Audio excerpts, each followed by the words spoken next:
di Yohanes pasal yang ke-10, ayat yang ke-10, ini ayat populer, mungkin sudah dihafal juga, dikatakan gini ya, Yohanes 10 ayat yang ke-10.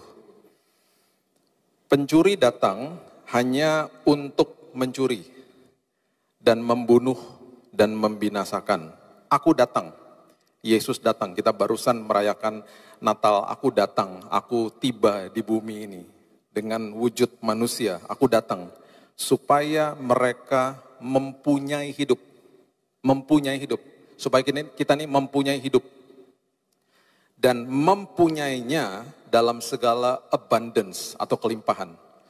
Saya tidak pernah mau baca firman Tuhan, khususnya pengajaran Yesus, dan kita sebenarnya tidak boleh lecehkan pengajaran Yesus dengan langsung berpikir bahwa kelimpahan itu sesuatu yang terlihat, karena dia tidak pernah berbicara konotasinya ke arah situ. Selalu kalau bicara kelimpahan itu ada yang ada di dalam. Jangan kejar hal-hal yang terlihat untuk diperlihatkan kepada orang lain. Kejar hal-hal yang tidak terlihat karena itu ada sifat kekekalan di dalamnya. Kelimpahan di dalam damai sejahtera, sukacita, hikmat, pengharapan, itu baru luar biasa. Penguasaan diri, kedewasaan rohani, itu baru luar biasa. Kelimpahan itu ya. Dan yang kita harus hargai adalah kita ini harus paham betul-betul bahwa dia ini jadi miskin untuk kita. Yesus ini jadi miskin untuk kita. Dia turun dari tahtanya untuk jadi sama seperti manusia, menanggalkan segala sesuatu supaya kelimpahan itu diberikan kepada kita. Jangan dilecehkan hal seperti ini. 2 Korintus 8 ayat 9. 2 Korintus 8 ayat 9 mengatakan begini. Karena kamu telah mengenal kasih karunia Tuhan kita Yesus Kristus, bahwa Ia yang oleh karena kamu menjadi miskin, Ia menjadi miskin, sekalipun Ia kaya, supaya kamu menjadi kaya oleh karena kemiskinannya.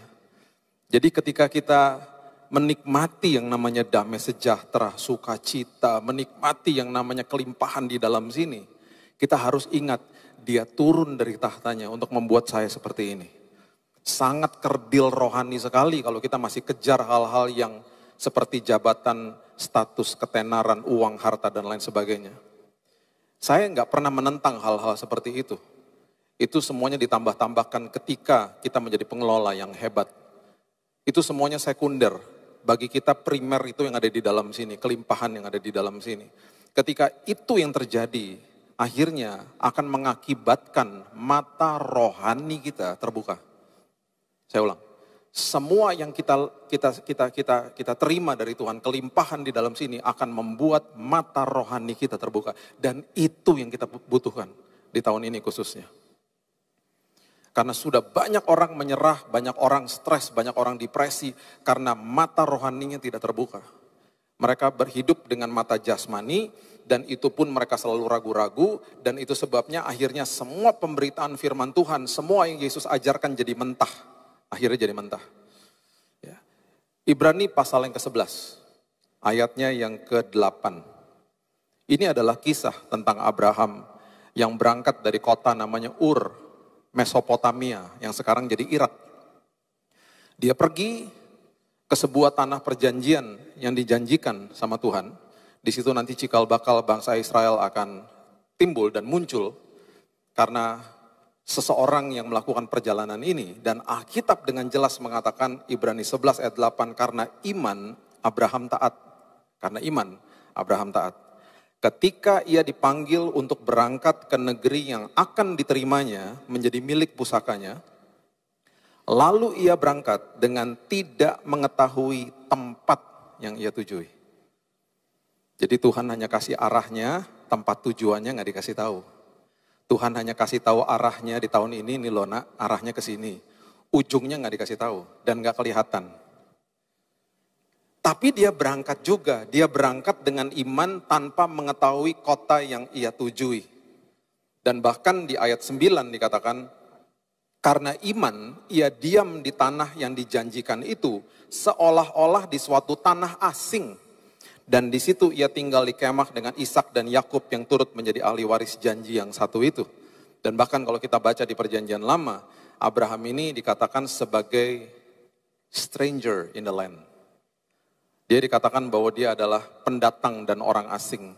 Dan bahkan waktu dia mau menguburkan istrinya Sarah di Hebron, dia minta izin kepada orang orang lokal. Izin ya guys, izin ya. Dan bahkan kalau kita belajar ceritanya dia nggak pernah tinggal di dalam kota di mana Tuhan akhirnya tunjukkan dia tinggal di tenda di luar. Karena dia menganggap dirinya adalah pendatang dan orang asing. Bukan jadi orang eksklusif dan menghakimi, bukan. Dia membantu orang-orang di tanah Kanaan. Dia membantu mereka, dia ikut berserta dengan mereka. Dia berteman dengan mereka, punya hubungan yang sangat baik. Tetapi dia pendatang. Nanti satu hari kita bahas firman Tuhan tentang arti daripada sebuah utusan atau seorang utusan. Yang adalah kita semua di tempat ini. Kita ini bahasa Inggrisnya deployed, bukan employed. Deployed by the kingdom. Kita dikirim sama kerajaan. Itu sebabnya di Korintus dikatakan kita adalah the ambassador of Christ. Kita adalah utusan kerajaan sorga yang ada di muka bumi. Itu sebabnya Yesus katakan, walaupun kita ada di sini, kita bukan berasal dari sini. Itu sebabnya ketika kita makin mengerti ini, kita makin paham.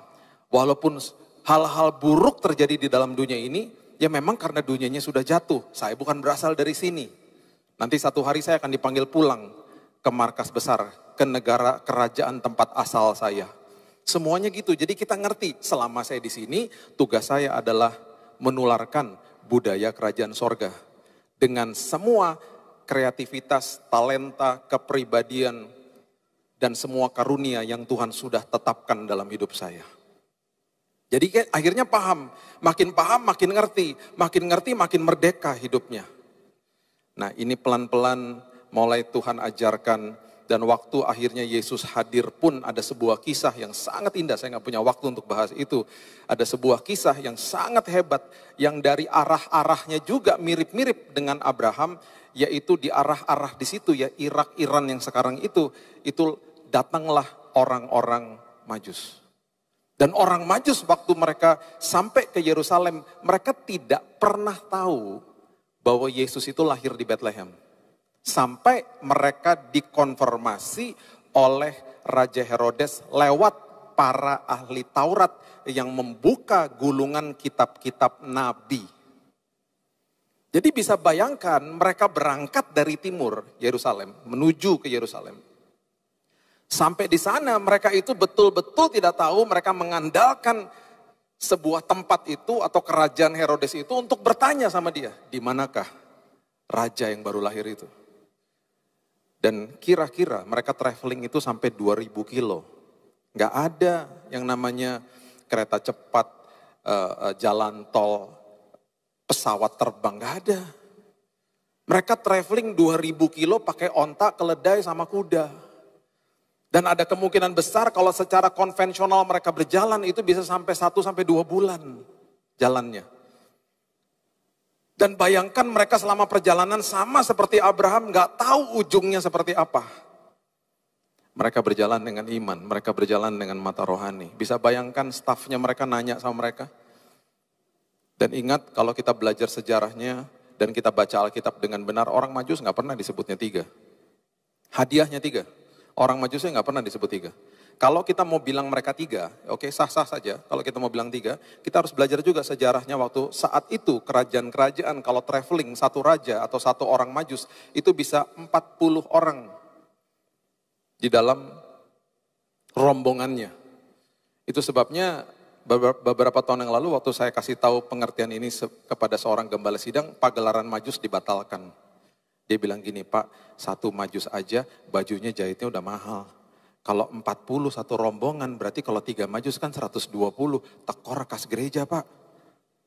Bajunya kan mahal Pak, nggak jadi pagelaran Majus ditiadakan. Banyaklah kesalahan-kesalahan. Majus nggak pernah ke Palungan, Majus ke rumah, ketemu sama anak. Selama ini saya mau cari tuh ketua youth saya dulu waktu saya masih kecil. Saya dijadikan gembala, sampai di Palungan ketemu sama si Majus lagi. Hai lagi, hai Jus gitu. Majus sama gembala nggak pernah ketemu. Majusnya ke rumah.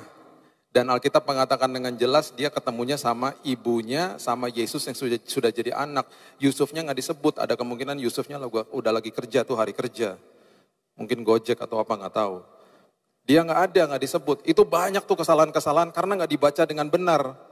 Ya, padahal cuman sederhana loh, kisah Majus itu cuman ada di Matius 2, that's it. Cuman di situ aja. Saya cuma mau memberitahu kepada Bapak Ibu, perjalanan mereka itu mirip sekali dengan perjalanan Abraham yang terjadi ribuan tahun sebelum itu. Mereka pergi dan mereka mendapatkan konfirmasi di istana Herodes. Mereka dipertemukan dengan orang yang tepat. Walaupun orang itu orang jahat, Tuhan bisa menggunakan orang jahat itu jadi orang yang tepat.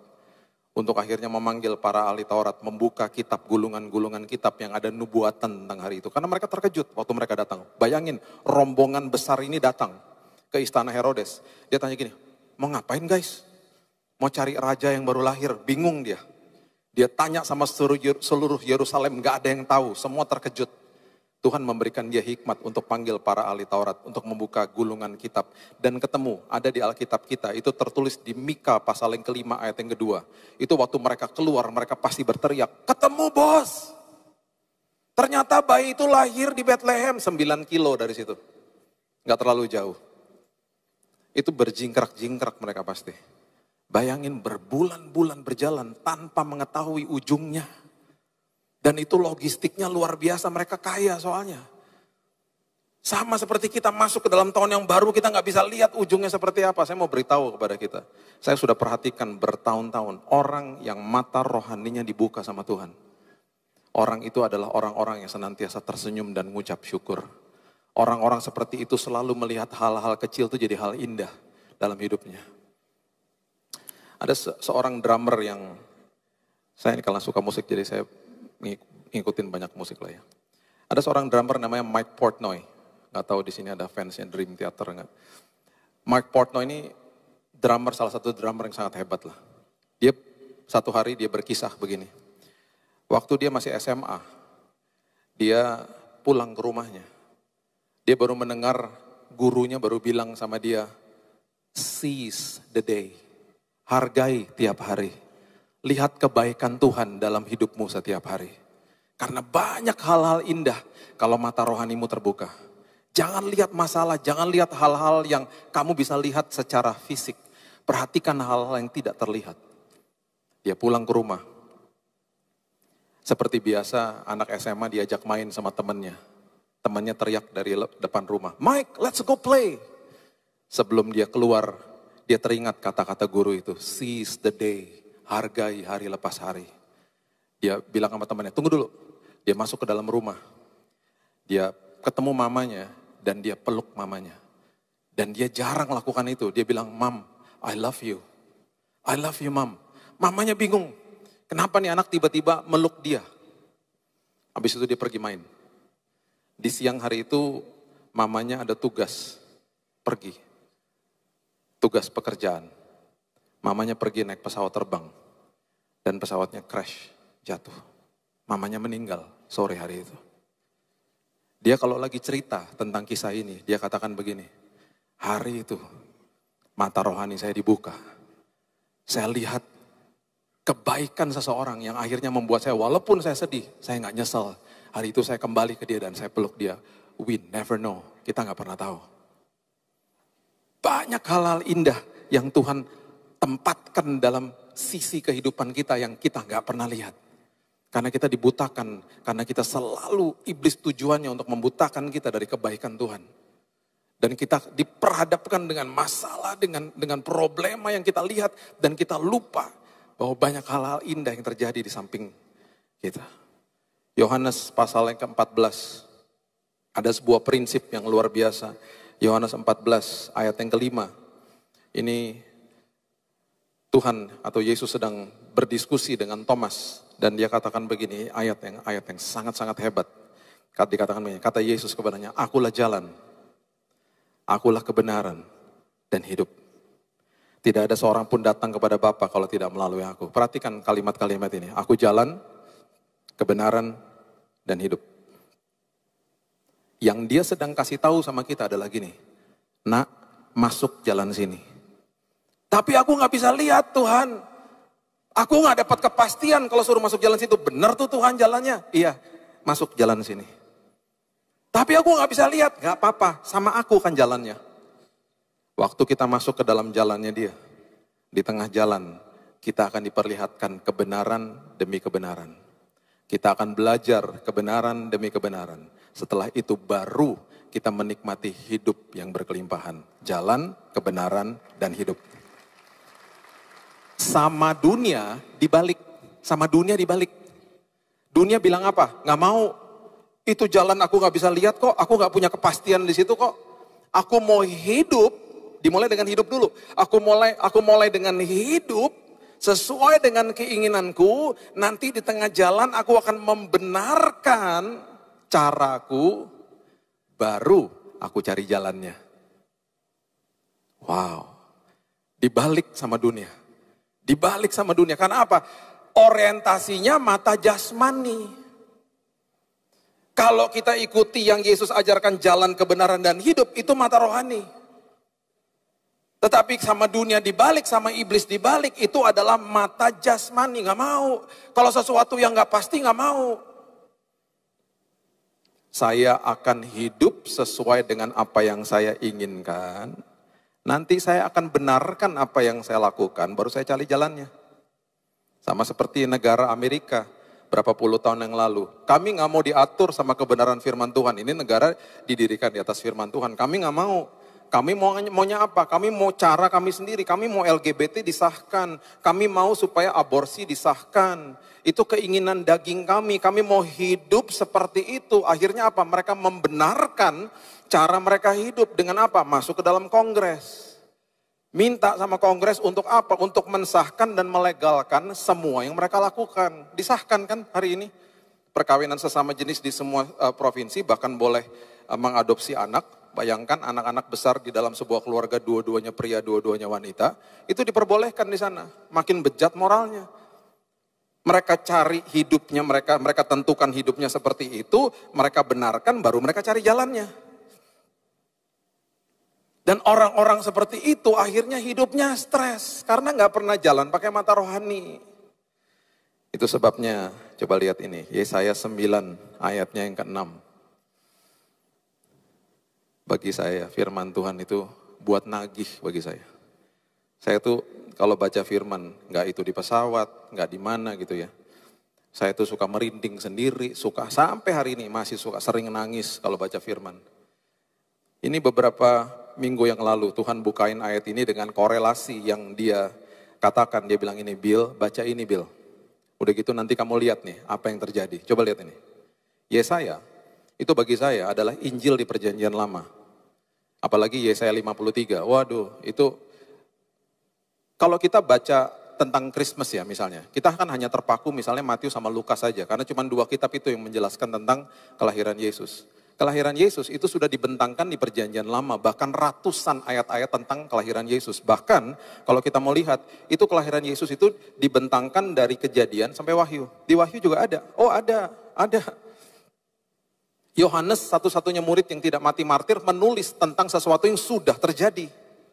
Dia tulis, nanti akan ada, waktu itu sudah terjadi, maksudnya terjadi ada iblis yang mau mengejar, memburu sang wanita untuk membunuh anaknya. Oh ada semuanya, sampai kitab Wahyu.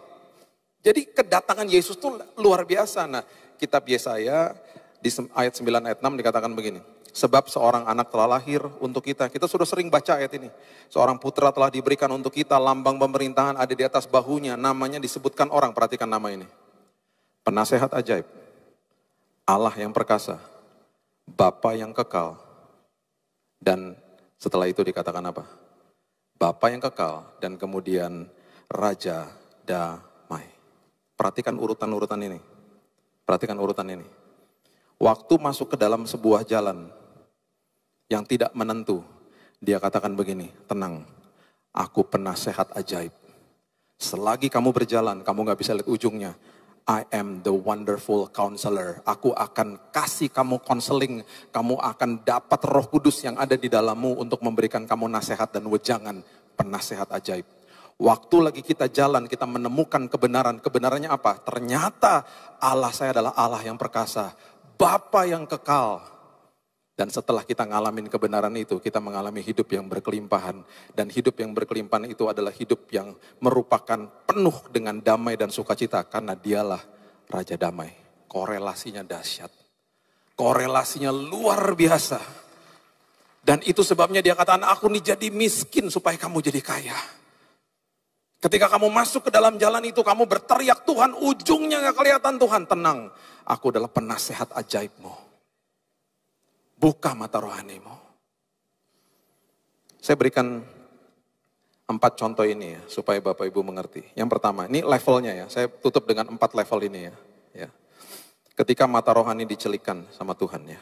Jadi gini, level yang pertama, jadi gini, level yang paling tinggi itu yang mana sih? Level yang paling tinggi yang dikatakan imanmu terbesar itu apa gitu. Nah, pertama adalah, level yang paling bawah adalah tidak melihat, tidak percaya. Saya tidak lihat, saya tidak percaya. Itu level paling bawah. Itu terjadi sama Raja Ahaz. Nah, Raja Ahaz ini dikepung sama beberapa kerajaan. Ini korelasinya juga luar biasa. Ini terjadi di kitab Yesaya, Raja Ahaz dikepung, kemudian Nabi Yesaya datang kepada dia. Dia bilang gini, Raja, kamu tahu nggak bahwa Tuhan menawarkan pertolongan buatmu? Terus dia bilang gini, saya nggak menyusahin Tuhan. Saya nggak lihat, saya belum lihat apa-apa. Yang saya lihat di depan saya adalah seorang Raja Asyur datang kepada saya dan dia mau menolong saya. Kalau saya bayar dia pakai upeti. Karena saya nggak lihat Tuhan secara fisik, saya nggak percayalah. Itu pasti konteksnya begitu. Nabi Yesaya berusaha untuk tolong dia. Ayo dong percaya dong. Bahkan dikasih validasi begini, Yesaya 7 ayat 14. Pertama kali kata Immanuel keluar di Alkitab, itu diberikan kepada Raja Ahaz. Bayangin coba. Diberitahu begini, Yesaya 7 ayat 14. Sebab itu, Tuhan sendirilah yang akan memberikan kepadamu suatu pertanda. Jadi Tuhan yang menolongmu ini adalah Tuhan yang nanti 600 tahun setelah itu akan memberikan sebuah tanda. Sesungguhnya seorang perempuan muda, a virgin, seorang wanita muda ini, seorang perawan mengandung akan melahirkan seorang anak laki-laki dan ia menamakan dia Immanuel. Artinya apa? Tuhan beserta sama kamu. Kamu jangan takut, Tuhan beserta sama kamu, ditolak sama dia. Bayangin loh, tidak lihat dan tidak percaya memang. Itu level paling bawah udah. Singkat cerita, Raja Ahaz mengiyakan pertolongan Raja Asyur. Negaranya akhirnya dijajah secara ekonomi. Dan kalau kita baca tentang anak-anaknya dia, akhirnya ada raja namanya Hizkia. Dikepung sama tentara Asyur akhirnya. 185 tentara Asyur itu ngepung dia. Walaupun memang ditumpas sama Tuhan, ditolong. Itu karena negaranya mau diambil. Ini kerajaan Yehuda, ibu kotanya Yerusalem. Ini level paling bawah. Bayangkan, kata Immanuel itu keluar kepada orang seperti ini. Mau ditolong Tuhan gak mau. Saya gak lihat, saya mau yang pasti-pasti aja. Sesuai dengan mata jasmani. Pastinya begitu, pastinya manusia. Level berikutnya. Udah lihat, tapi tetap gak percaya. Tadi nggak lihat, nggak percaya, ya udahlah itu manusia pada lazimnya begitulah. Sekarang udah lihat, tapi tetap nggak percaya. Banyak orang begitu. Udah lihat, udah tahu ada kesaksian hidup yang luar biasa, nggak percaya. Tetap nggak percaya. Perhatikan Matius 28, ayat 2 sampai ayat 4. Matius 28 ayat 2 sampai ayat yang keempat. Yesus bangkit dari kuburnya. Maka terjadilah gempa bumi yang hebat sebab seorang malaikat Tuhan turun dari langit dan datang ke batu itu dan menggulingkannya lalu duduk di atasnya. Wajahnya bagaikan kilat dan pakaiannya putih bagaikan salju. Dan penjaga-penjaga itu gentar ketakutan dan menjadi seperti orang-orang mati. Menyaksikan prosesi ketika Yesus bangkit. Dilaporkan ke mahkamah agama. Ini bukan hoax, ini kabar betul, kabar benar. Matius 28 ayat 13 mencatat ini. Ketakutan dong mahkamah agamanya. Mereka membuat sebuah hoax yang lebih besar lagi, sebuah kebohongan. Ya. Kamu harus mengatakan, ini mahkamah agama katakan, bahwa murid-muridnya datang malam-malam dan mencurinya ketika kamu sedang tidur. Udah lihat, tapi gak percaya. Yesus bangkit loh. Dapat kabar nomor 1, kabar dari ring satunya, penjaganya bilang dia bangkit. Mahkamah agama bilang, oke, kalau ini bisa menimbulkan chaos nih. Udah kita bohong aja, dan kebohongan ini Alkitab mencatat tersiar sampai hari ini. Akhirnya, mahkamah agama para ahli Taurat Ketika mata rohaninya akhirnya dibukakan sama Tuhan, bertobat sendiri akhirnya. Dicatat di Kisah Rasul pasal yang ke-6 ayat yang ke-7.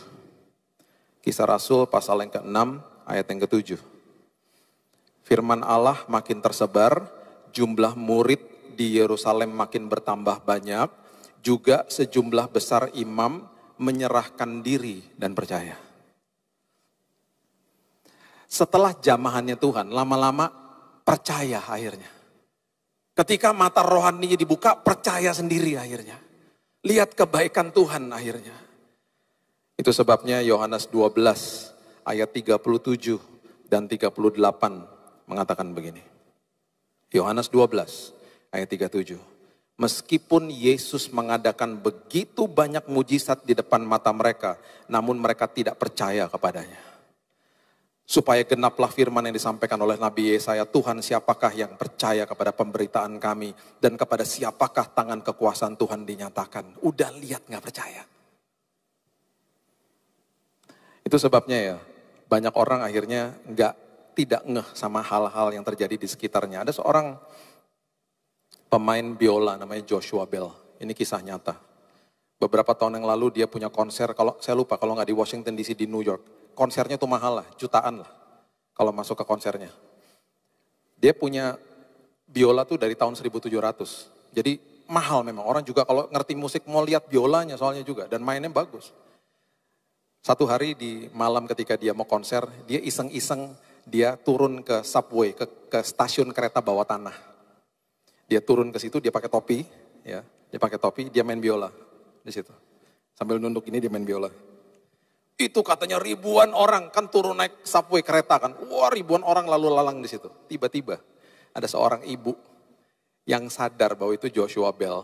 Dan ibu ini gak punya uang untuk datang ke konsernya karena mahal.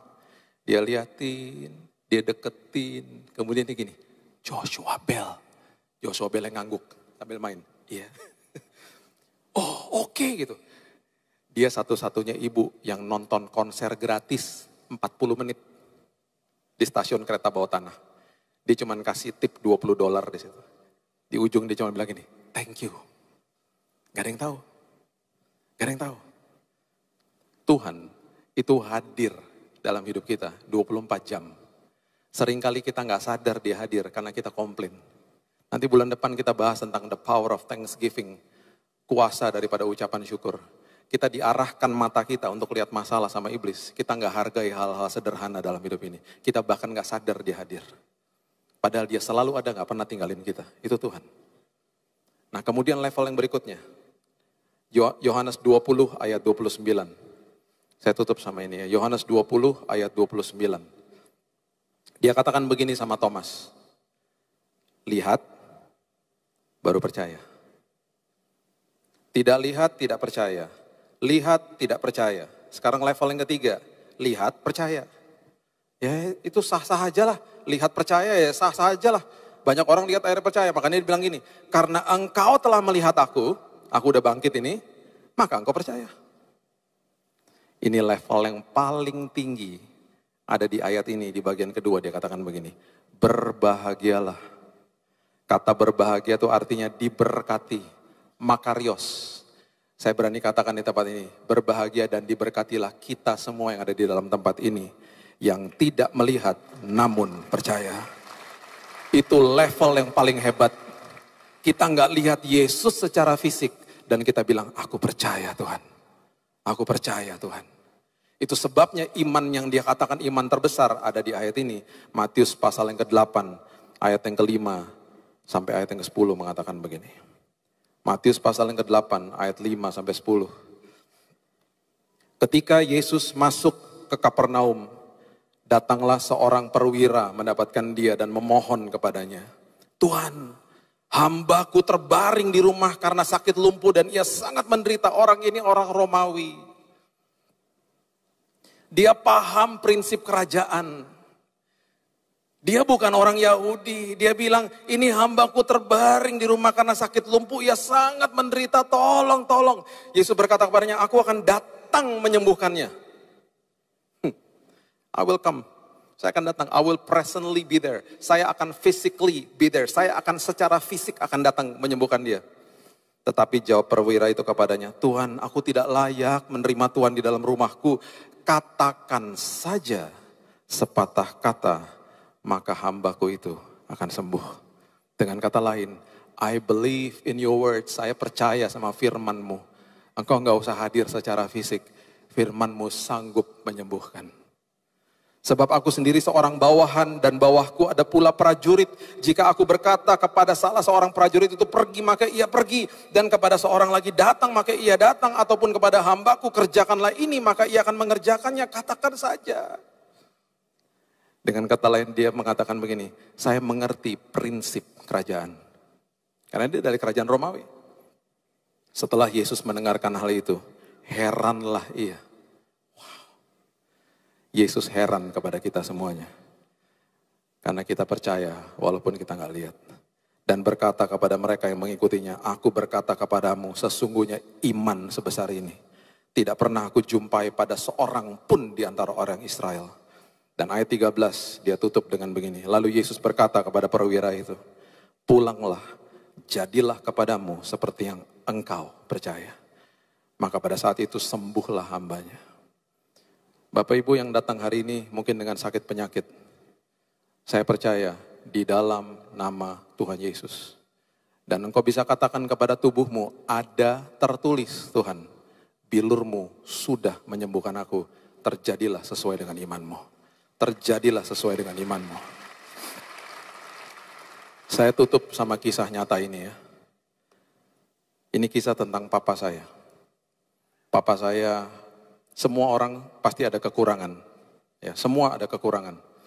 Tetapi salah satu kehebatan daripada papa saya adalah dia sangat mengasihi mama. Dan dia sering memberikan bunga kepada mama saya. Sampai-sampai anak-anak suka bingung. Pah, ini kan bukan hari Natal. Ini kan bukan hari ulang tahun. Ini kan bukan Valentine. Jawaban dia apa? Emangnya harus hari ulang tahun sama Valentine kalau kasih bunga? Mama saya pernah staycation, cuman sehari pergi sama kakak-kakak nginep di hotel, itu pun juga di kota Jakarta. Besoknya pulang ada bunga segede-gede bagong, tulisannya welcome home. Please deh Pak. Kenapa sih segede-gede gitu? Kangen, elah. That's my dad. Tanggal 7 Juli tahun 2010, mereka berdua keluar dari rumah karena papa mau nganterin mama pergi ke kelompok sel seperti FA di sebelah rumah. Sebelah rumah tuh rumah kakaknya mama saya, rumah tante saya. 6:30, papa nganterin dia ke pagar, papa bilang sama dia, mereka kalau ngomong bahasa Belanda, Eke nggak ikut ya. Mama bilang, ya kenapa? Terus itu kan ada cucu di rumah, nanti kalau sempat nyusul aja. Gitu. Jadi mama pergi, diliatin sama dia. Sampai di depan pagar sana, mama lihat-lihatan sama dia, 6:30 malam, mama bilang gini, Ye masuk dulu. Papa bilang, Ne, Ye Mar, Ye dulu. Mama bilang lagi, Ne, Ye duluan. Begitu ya terus. Sampai akhirnya mama nyerah. Mama yang masuk, bye, bye. Itu bye-bye terakhir. Itu pandangan mereka terakhir. Karena di jam 7 malam ketika dia lagi nonton televisi sama cucunya, sama adik saya, dia mengembuskan nafas terakhir, dipanggil Tuhan. Sangat tenang. Dia hanya menundukkan kepala seperti begini, dan dia pergi selama-lamanya. Adik saya nggak tahu. Adik saya pikir papa lagi tidur. Jadi sempat setelah 15 menit, Pak, gubrak badannya jatuh. Saya lagi on the way ke ulang tahun anak saya setelah dapat kabar itu. Waktu saya sampai di UGD, saya sudah menemukan dia sudah jenazah. Saya nggak ingat, yang saya ingat cuman saya dikasih tahu, kamu tadi cukup histeris sih Bill, kamu sempat naik di atas badannya dia sambil pelukin dia. I lost my best friend. Saya kehilangan teman baik saya yang juga ayah saya.